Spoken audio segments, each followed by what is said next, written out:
Ramadan Dates. Bismillah ar-Rahman ar-Rahim. Alhamdulillahi Rabbil Alameen. Wa salatu wa salamu ala Rasulillahi wa ala alihi wa sahbihi ajma'een. And welcome to Ramadan Dates. Allah subhanahu wa ta'ala created us humans on this earth as social beings. And there is no way for us to sort of live our lives without having this social interaction, having family around us, and also having friends.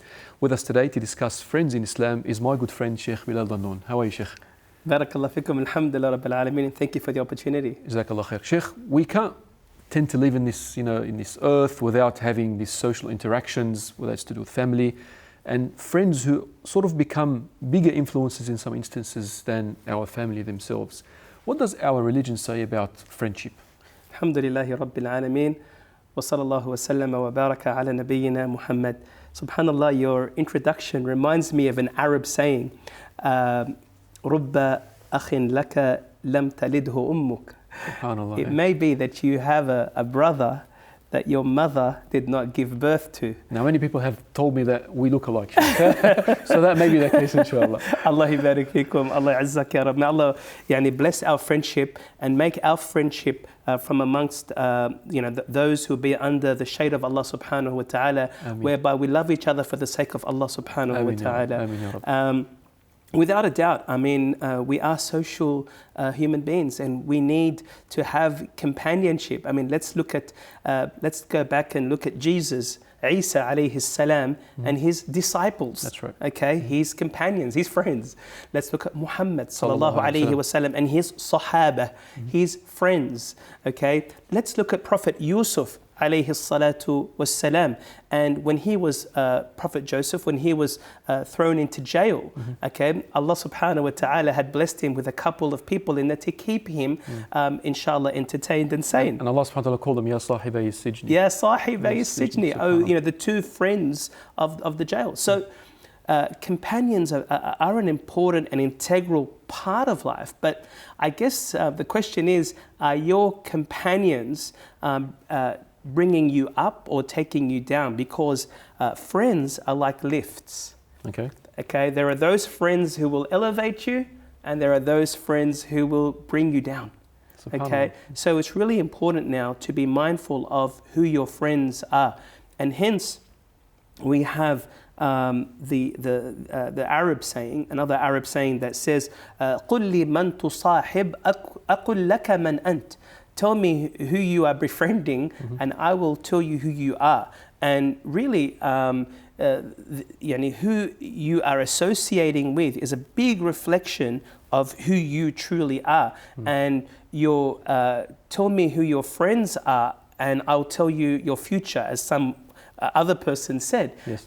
Because that really does dictate who you're going to ultimately be. And even in the world of business, if you look at very successful people, entrepreneurs, you will see that the people around them usually are very business savvy. Likewise, if you look at religious people, you see that the people that they associate with are quite religious, pious, righteous people. So without doubt, we all need friends, and it's part of who we are as human beings. But the question is, what type of friends do we have? So this brings me to my next question. What is the Islamic criteria in terms of picking and choosing your friends? Sometimes you may grow up with people in a particular suburb or a particular school, and they sort of become your friends for life. Other times you actually have the opportunity to pick and choose who you want to befriend. What's the Islamic criteria in terms of picking friends? Our Prophet sallallahu alaihi wasallam, he said, "Al-mar'u ala dini khalilih," that a person is on the path or on the way or the lifestyle, okay, of his buddy, of his close companion, his mate, yes. Right? So it is important that we now we associate with people who are going to allow us to grow. Spiritually, in our emotional self, in every way possible. So our Prophet ﷺ gave a very beautiful analogy that is no secret to the average Muslim. And he gave the analogy of the perfume seller and the blacksmith. That's right. Spend time with the perfume seller and he's either going to sell you some perfume, give you some perfume, or you're going to walk out of his perfumery smelling good, smelling amazing, right? Or you spend time with the blacksmith, and what's going to happen? He's, going to burn your clothes, or you're going to walk out with a smell, when you walk out with a bad smell. Foul smell. So your friends play a massive role. And here the Prophet ﷺ, in more than one hadith, is bringing to our attention the importance of good companionship, good friendship, okay? And this is really the challenge for every Muslim, that to always be mindful and to be conscious of who their friends are, because truly, without a doubt, your friends are going to be taking you this way or that way, and hence the Arab saying, as-sahibu sahib, that your friend has a pulling effect. It's going to pull you this way or that way.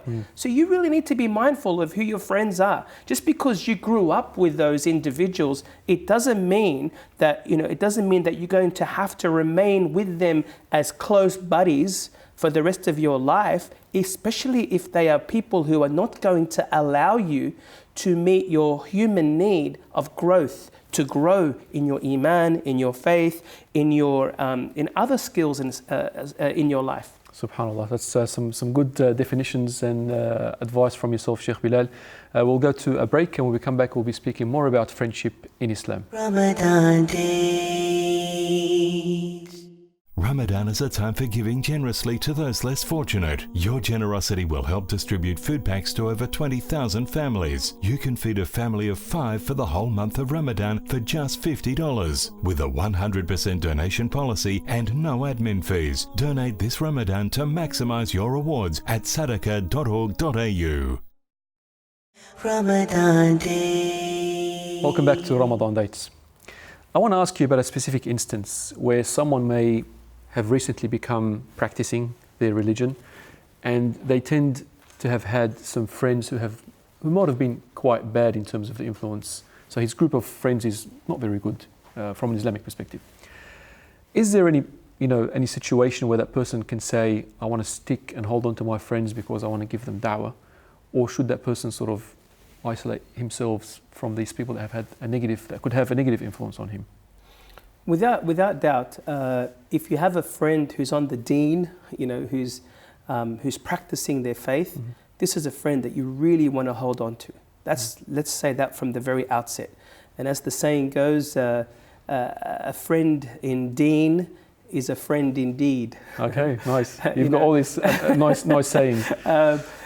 Friends are so important. They're very, very powerful in really shaping who you are. And, at the end of the day, who we are and what makes our identities is either your environment, your influences, or your experiences, and your behavior.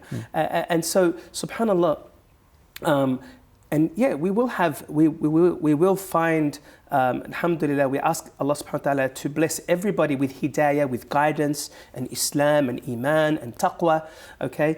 And that when that kicks in, you're going to realize that there are people around you who don't share that vision. So the first thing that you want to do, Allah has blessed you with that, invite them. Be a true friend. A true friend is somebody who's going to point out your faults gently. That's right. Okay? And here Allah subhanahu wa ta'ala, He does mention, ud'u ila sabili rabbika bil hikmati وَالْمَوْعِظَةِ الْحَسَنَةِ Hikmah, wisdom, and a goodly admonition. So there's a proper approach. There's a proper approach. So just because now Allah blessed me with guidance and He chose me to become guided, walhamdulillahi rabbil alameen, that He did, I'm not going to be selfish and just walk away from my friends and not try and exercise every single avenue I can to get them on board, because I found something that is beautiful. And now my challenge as a true friend is to point out, where this person is going wrong gently. And I love the analogy that our Prophet sallallahu alaihi wasallam gave us when he said, "Al-mu'minu mir'atul mu'min."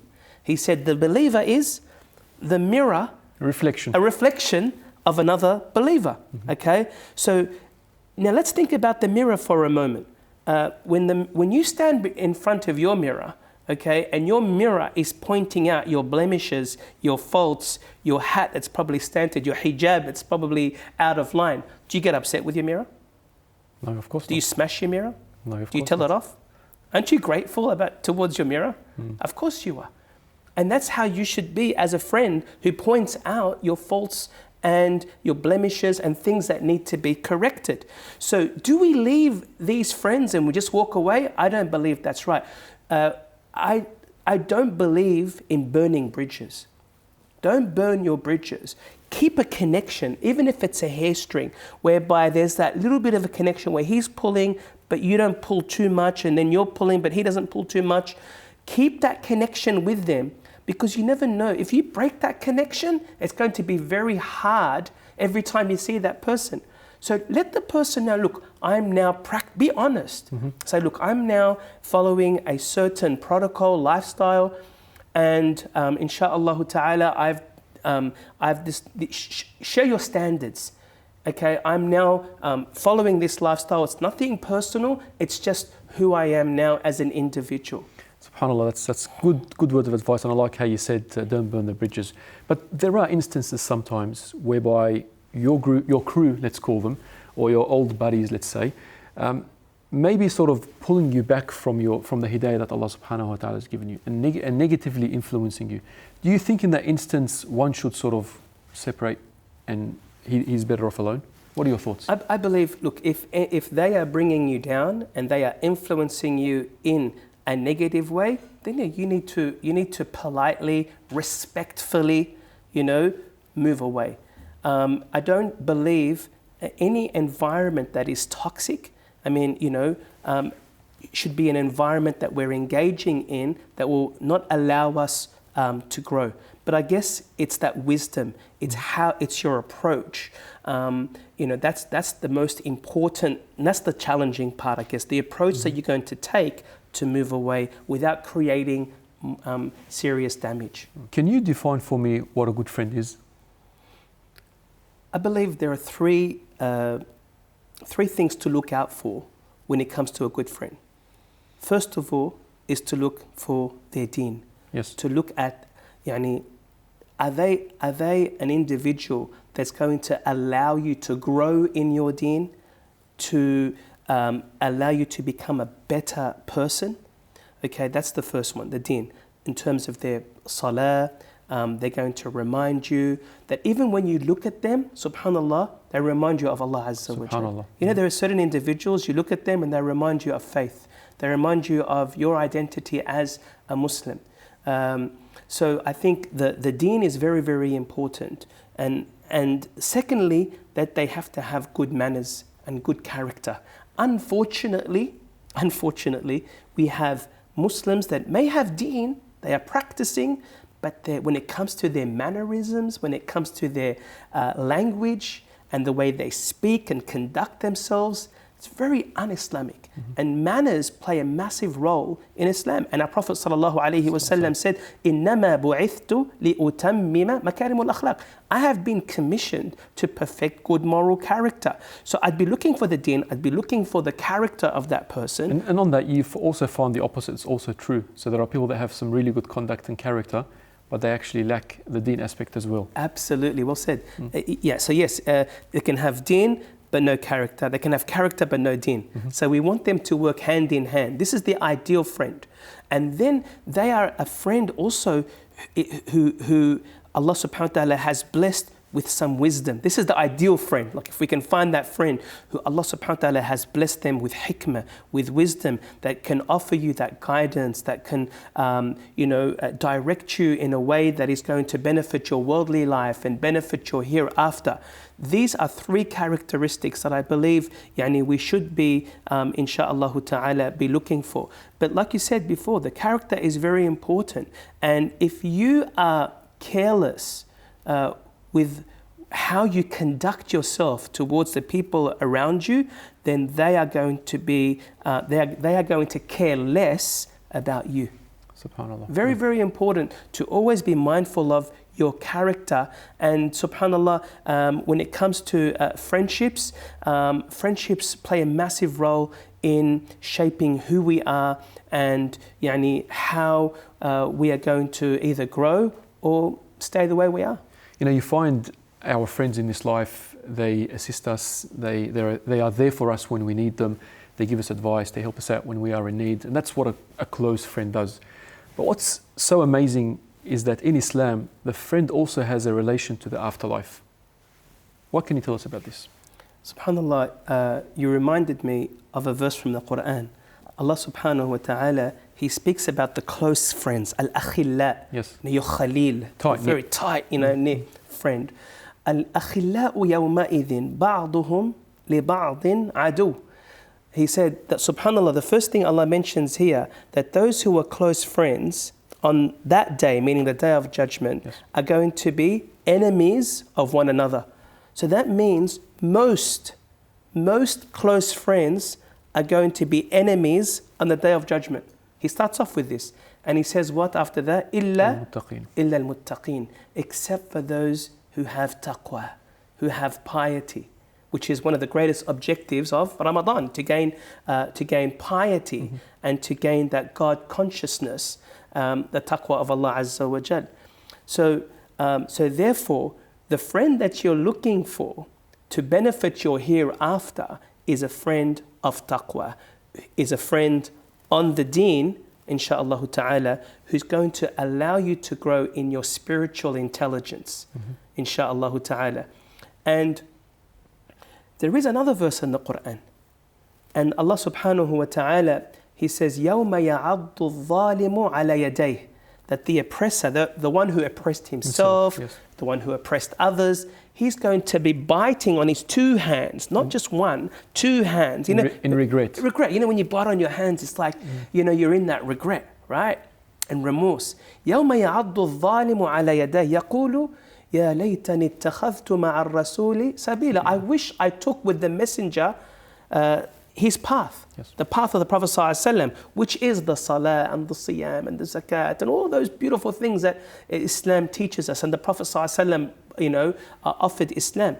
He says, on that day, he goes, Ya laytani ittakhadhtu ma'a ar-rasuli sabila, ya waylata. Woe be to me. Woe be to me. Laytani lam attakhidh fulanan khalila. Subhanallah, the single regret he will have, is that I wish I didn't take such and such as a friend. They have misguided me. That's what the verse continues to say. So we don't want to be in that regret mode on the day of judgment. And in order to do our future self a favor, when it comes to that moment, that day, that standing point, is to ensure today my friends are going to be those who will allow me to have taqwa, allow me to grow, allow me to be the best version of myself. And that's the ideal friend that we should always be asking Allah subhanahu wa ta'ala for. SubhanAllah. And there is, on the flip side, obviously there is a great reward. And Rasulullah sallallahu alayhi wa sallam tells us that on the day of judgment there are 7 types of people who will receive the shade when there is no shade but the shade of Allah subhanahu wa ta'ala. And of course, of these people is 2 people who love each other for the sake of Allah subhanahu wa ta'ala. They come together for that purpose and they separate for that purpose. No other worldly benefit, but they have the love for the sake of Allah subhanahu wa ta'ala. So ask Allah subhanahu wa ta'ala to, I love you for the sake of Allah, Sheikh Bilal. Thank you for being with us. I love you too. And thank you for watching. Until next time, Assalamu alaikum wa rahmatullahi wa barakatuh. Ramadan Dates.